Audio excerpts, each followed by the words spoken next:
నేను ఒకటే నేను చెప్తున్నాను, ఈ వేళకి ఆర్బీకేకి 130 మెట్రిక్ టన్నులు ఏంటంటే మేము ఇండియన్ పెట్టడం జరిగింది. 47 టన్నులు మెట్రిక్ టన్నులు వచ్చింది, రైతులకు ఇచ్చాం.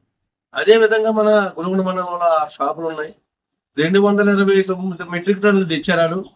200 మెట్రిక్ టన్నుల వరకు కూడా ప్రేమ సేల్ అయింది.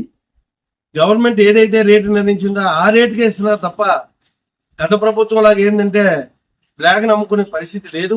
దాని మీద పర్యవేక్షణ చేయమని గౌరవ స్పీకర్ గారు, అదే రకంగా ఏంటంటే వ్యవసాయ మంత్రి గారు అచ్చెన్నాయుడు గారు, చంద్రబాబు నాయుడు గారు, లోకేష్ గారు కూడా ఇన్స్ట్రక్షన్ చేయడం జరిగింది. ₹1 కూడా ఎక్కువ తీసుకోకుండా రైతులకి ఏంటంటే యూరియా కానీ అన్ని రకాల పిండిలు కూడా సప్లై చేయడం జరుగుతుంది. 5 సంవత్సరాల పరిపాలన ఏంటంటే రైతు ఎంత ఇబ్బంది పడ్డాడో మీకు తెలుసు, మాకు తెలుసు. దీని గురించి రైతు గురించి మీరు మాట్లాడుతున్నారు. ఇది అసత్యాలు మాట్లాడొద్దు. దయించి రైతు సోదరులారా, మీరు ఆందోళన పడద్దు. మీకు కావలసిన యూరియా, మీకు కావలసిన విత్తనాలు కానీ రైతులకి కావలసిన పరికరాలతో సహా సబ్సిడీ రూపంలో ఈ ప్రభుత్వం ఇవ్వడానికి సిద్ధంగా ఉందని చెప్పి ఈ సందర్భంగా మీకు అందరికీ రైతు సోదరులకి ధైర్యం చెప్తూ ఈ సందర్భంగా ఏంటంటే మీకు అందరికీ మనవి చేసుకుంటూ సెలవు తీసుకుంటాను. జై హింద్.